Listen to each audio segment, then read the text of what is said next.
Good morning, students. Yesterday we have learned that seed structure and how it develop into embryo.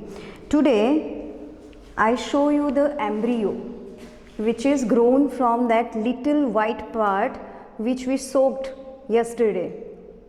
Can you see it? Good. This is an embryo.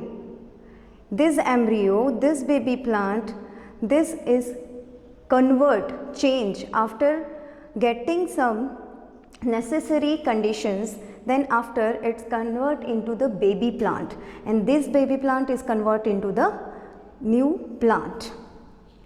Now some revision we just take of the previous lecture. That one, why should we grow the plants? We grow plant because we want food, wood, fiber and so many things which we get from the plants, and the most important, that oxygen. This oxygen is very necessary for us because we breathe in oxygen and breathe out carbon dioxide. That is why we have to grow plants. It is very necessary. Now the another one topic is we discussed yesterday, that is the seed structures, that we already discussed about seed coat, seed hole, cotyledons, embryo, the part of embryo, that one, that the plumule and the radicle. Now new topic, today's new topic is, why do all the seed not grow? As we eat that orange or the lemon or the apple, more than one seeds are there, right? In mango is only the one seed, but another one has more than one seed. Then why should it not grow all the seeds? There is some reasons. There is some reason that we study here. First, some seeds are weak. They are structurally weak. Second, some seeds we eat, human beings eat, animals can eat, and it destroy. Some seeds also destroy by wind and water. So these are the conditions that why the all seeds are not grown. Now the another topic is germination today. Now germination, we already discussed about the seed structure, and germination means the seed grows into the seedling. This process is known as the germination. What it is called? Germination. I have drawn here one diagram for you. We will discuss about it. Now germination, you have understand that one seed is developed into new baby plant or seedling, that is known as germination.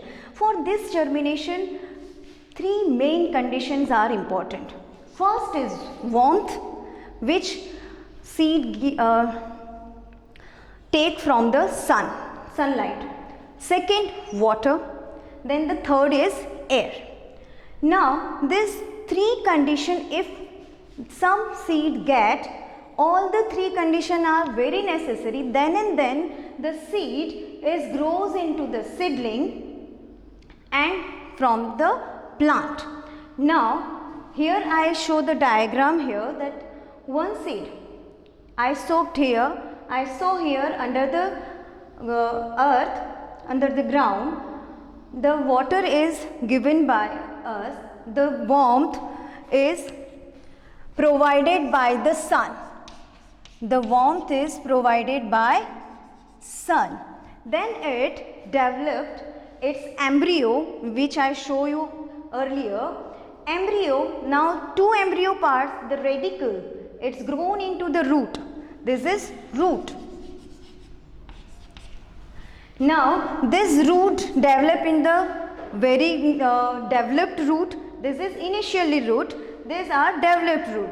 Then this embryo is now developed in the root and shoot. This is shoot or stem, developed into stem. After some days, it also changed into new baby plant with cotyledons. We already discussed about cotyledons in previous lecture. These cotyledons provide food to the seed when it is developed into the new baby plant, because we already know that plant make their food with their own. Due to the photosynthesis, in the presence of the sunlight, water from absorbed by root, minerals and water absorbed by root from the ground, and sunlight from the sun, warmth from the sun and the air which is present in the environment, and this type of the photosynthesis they can make their own food. But during this germination process they cannot develop their leaves. During that the embryo get nutrition from these cotyledons,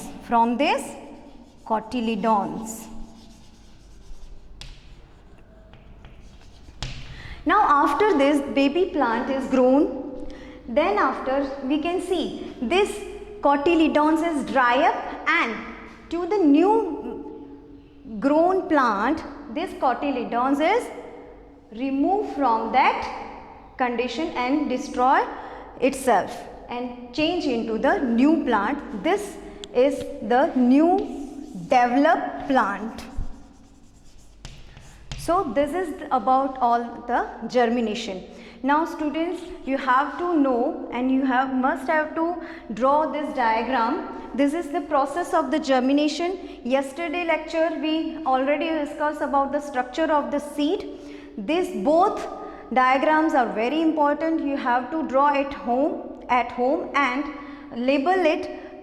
We may be asked that draw the germination process and the structure of seeds.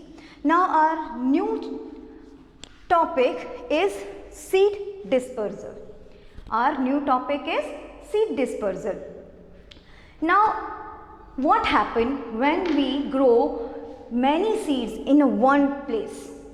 So many seeds in one place. Then what happens? All can germinate, right? But they cannot develop into the plant, healthy plant. They all are fight for nutrition and space. Both the things are required for healthy plant. So all the seeds are fight for that nutrition and space.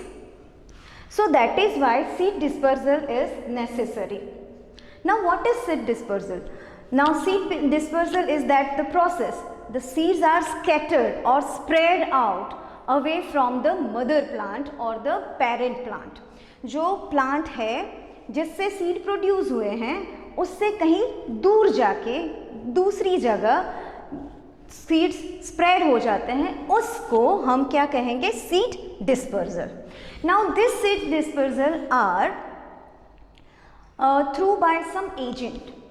Now this agent are wind, water, animal and by explosion. These are the seed dispersal agent. Now what is seed dispersal agent? By this wind, water, animal and explosion, the seeds are spread out far away from the mother plant. That is why it is called the seed dispersal agent. Now one by one we discussed. First is wind.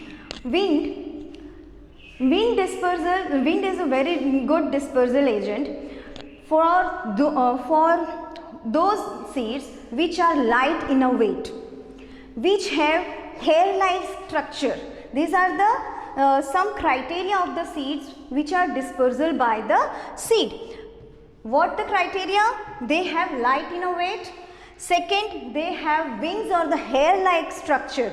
So by the wind they are spread far away from the mother plant. Now example of this type of seeds are cotton, dandelion and maple. They have hair-like structure. Maple has wing-like structure. Cotton and dandelion has hair-like structure on that seeds. Now the another one next agent is water. Water as we know that when it is become an agent, when the seeds are nearer or the mother plant are nearer to the water bodies. For example, lotus and coconut. Lotus seeds are very spongy and light in a weight. So when it is the water flow is go there, the seeds are dispersed by the flow of water. Now the another one example of the coconut. We know the coconut. Coconut is a hollow fruit, right?